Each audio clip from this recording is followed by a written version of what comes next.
o arco de encontro dos receptáculos dentro do conteúdo do mangá finalmente terminou, trazendo agora um novo gancho para um novo arco dentro do conteúdo do mangá, colocando o Koji contra a parede devido à última situação em que ele foi pressionado ali tanto pelo Boroshiki quanto pelo Kawashiki, deixando ele meio que com receio dos próximos passos que ele tem a dar ali com o plano dele de obter o fruto de chakra e também com a sua vingança contra Konoha, fazendo assim com que a gente percebesse que o Koji está ali em um desnível meio que desequilibrado entre os verdadeiros receptáculos de Momoshiki e também de Ishiki, provando que tanto o Kawaki quanto o Boruto são mais poderosos do que o Koji atualmente. Obviamente, o Boroshiki e não o Boruto. Porém, quanto ao Kawaki, a gente já sabe que ele é realmente mais forte do que o Koji, mais forte do que o Boroshiki, que Naruto, Sasuke ali, realmente sendo um personagem extremamente poderoso e fora de controle ali, devido a qualquer tipo de situação que envolva o Naruto. Porém, o foco tanto desse vídeo quanto do próximo arco é referente ao Koji, os próximos passos que ele vai dar ali quanto ao plano dele, para ele poder invadir Konoha e também liberar o seu limitador, já que, como vocês viram no título desse vídeo, a gente quer entender um pouco mais sobre o que será de fato que é esse limitador e também qual será de fato o verdadeiro poder do Koji depois de removê-lo. E então o vídeo de hoje é basicamente sobre isso, onde tentaremos entender e descobrir qual será o verdadeiro poder do Koji após retirar o limitador.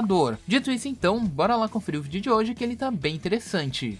Pois bem, meus amigos, começando então o vídeo de hoje, como eu comentei com vocês agora há pouco, a gente tá imaginando qual vai ser o próximo passo que o Koji vai dar ali pra ele conseguir capturar o Amado. E como a gente já comentou aí no último vídeo da semana passada, que já tem um tempinho já que a gente publicou, a gente cogitou a possibilidade dele ter meio que inserido ali parte do sangue dele ali no sangue do Shikamaru, né, através ali da marca que ele deixou no pescoço do Shikamaru ali, provavelmente por conta da garra dele ter perfurado o pescoço dele, e então basicamente ele entraria em Konoha através do próprio Shikamaru, esperando ali uma única oportunidade para que ele pudesse simplesmente adentrar Konoha e concluir o objetivo dele. Porém, depois de capturar o Amado, a gente sabe que o plano dele é basicamente o quê? Simplesmente remover o limitador, fazer com que o Amado ali ele dê o comando de voz e também utilize ali a retina dele, né? Utilize ali o olho dele para que seja destravado o limitador. Porém, fica a questão que a gente imagina sobre qual seria o poder do Koji depois de remover o limitador. Pois, segundo palavras do Amado, alguns capítulos atrás, simplesmente, mano, ele dá a entender que o Koji é extremamente poderoso a ponto de poder subjugar o Jigen na hora que ele quisesse, né? Ele era extremamente poderoso e colocaria ali uma ameaça referente à posição de liderança do Jigen dentro da organização. Sendo assim, o Koji seria extremamente poderoso e mais poderoso do que o líder da Kara.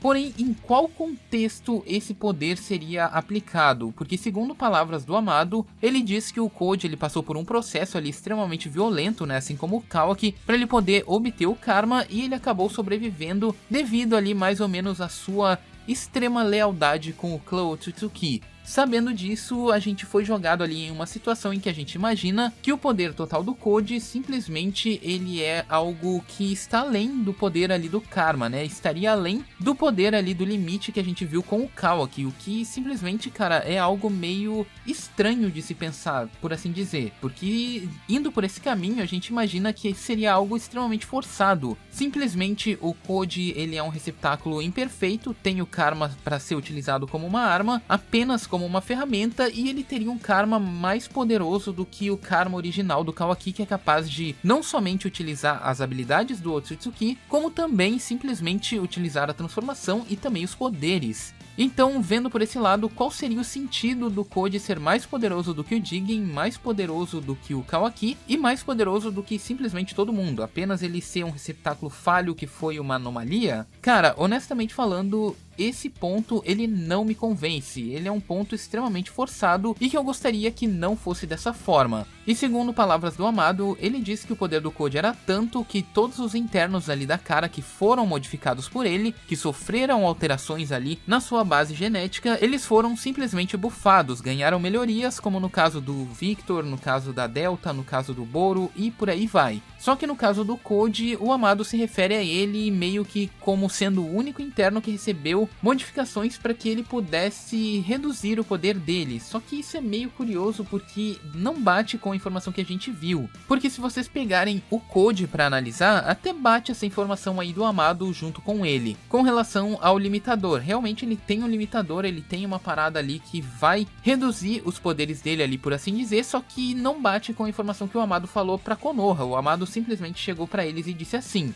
o Code foi o único membro da Kara que recebeu uma alteração e simplesmente foi um limitador para remover ali parte dos poderes dele. Só que isso não bate com a informação que a gente vê do Code simplesmente dentro da obra. O Code ele tem modificações que foram feitas pelo Amado, mas que realmente dão buffs para ele. E esses buffs seriam o quê? O cinto, que é uma ferramenta ninja, isso é indiscutível. Já foi confirmado pelo próprio Kawaki que aquilo ali é uma ferramenta ninja. E também as garras que ele utiliza ali, né, nas pontas dos dedos ali que ele utiliza, também é uma ferramenta ninja. Então essa frase não bate com o que o Amado disse pra Konoha, de que o poder do Code seria extremamente roubado e a única alteração que ele teve no corpo dele seria o limitador, quando na verdade não é assim que funciona. Dito isso, então, a gente imagina que o poder do Code ele não seria somente um poder bruto do Karma, né, um poder avassalador ali que a gente vê referente ao poder do Karma sendo uma anomalia. Não, eu vejo de outra forma. Uma forma em que o Amado estaria meio que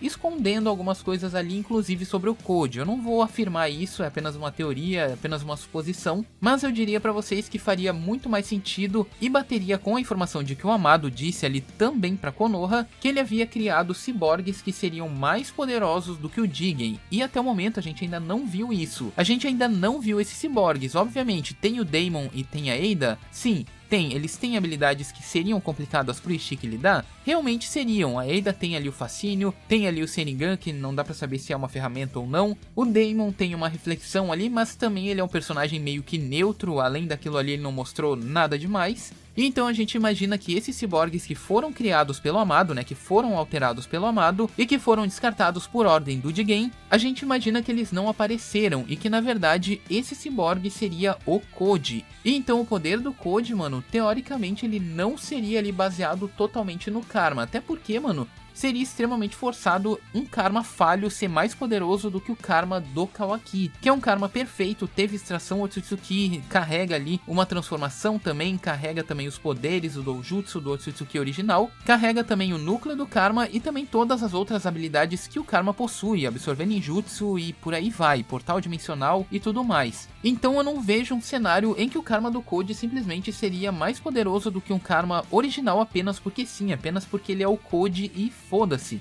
Eu prefiro imaginar um cenário em que essa frase do Amado de criar ciborgues mais poderosos do que o Jigen, ela se baseie unicamente no Code, em que ele criou o Code para ser mais poderoso do que o Jigen, porém com a lealdade dele que ele tinha ali, ele acabou sendo mantido vivo e não foi descartado. Então eu imagino que ao tirar o limitador, o Code sim, ele poderia ficar muito mais poderoso, só que não no contexto do poder bruto original do Karma, e sim que ele teria outras ferramentas dentro do corpo do próprio Code, no caso, ferramentas mais poderosas que foram limitadas pela tecnologia do Amado, e não necessariamente o Amado estar restringindo o Karma, o poder do Karma, o poder bruto do Code em si, até porque isso seria extremamente forçado e não seria um cenário muito interessante. E vendo pelo ponto de vista do Code ser o ciborgue perfeito, ele ter outras ferramentas que estão sendo limitadas por uma outra ferramenta, é basicamente como colocar ali um microchip para limitar que um computador execute certas ações. No caso, dando um exemplo dessa situação aqui com alguma coisa mais real, a gente pode pegar, sei lá, um computador aí de última geração com um processador extremamente potente e a gente pega esse mesmo processador e dá um underclock ali nele, que seria o que? Baixar a voltagem, baixar o clock dele para que ele trabalhe em um desempenho um pouco menor do que ele é capaz. Então o limitador seria mais ou menos isso, e o potencial do Code quanto à tecnologia estaria sendo limitado exatamente por essa ferramenta que foi posta pelo Amado.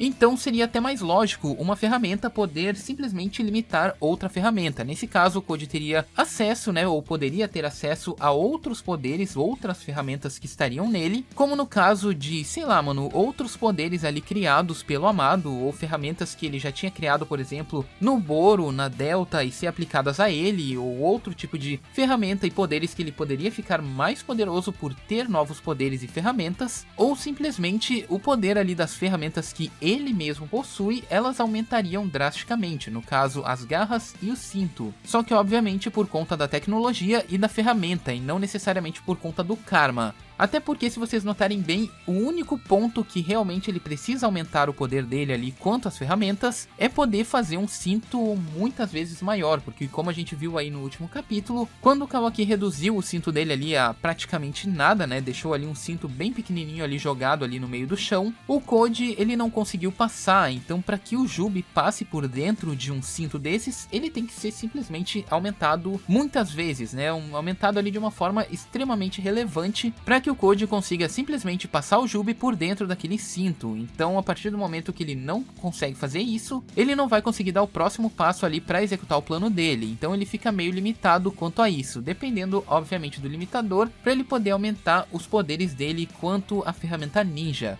Então agora eu quero saber de vocês, mano. Vocês acham que o poder do Code é realmente algo forçado? É realmente algo que estaria baseado unicamente no Karma ser uma anomalia? Sendo um Karma imperfeito que é mais poderoso do que um Karma perfeito que não faz sentido nenhum dentro da obra? Ou se de fato o Code ele é o ciborgue perfeito com as ferramentas perfeitas que foi simplesmente limitado pelo Amado? Ou um limitador que está limitando ferramentas que ele já tem? Ou seja, uma tecnologia limitando outra. Algo que faz muito mais sentido do que uma tecnologia limitar algo orgânico como o caso do Karma, né? Mas enfim, deixa um comentário aqui embaixo se vocês curtiram o vídeo, deixa o seu gostei. Tamo junto, um forte abraço, até o próximo vídeo e é nóis!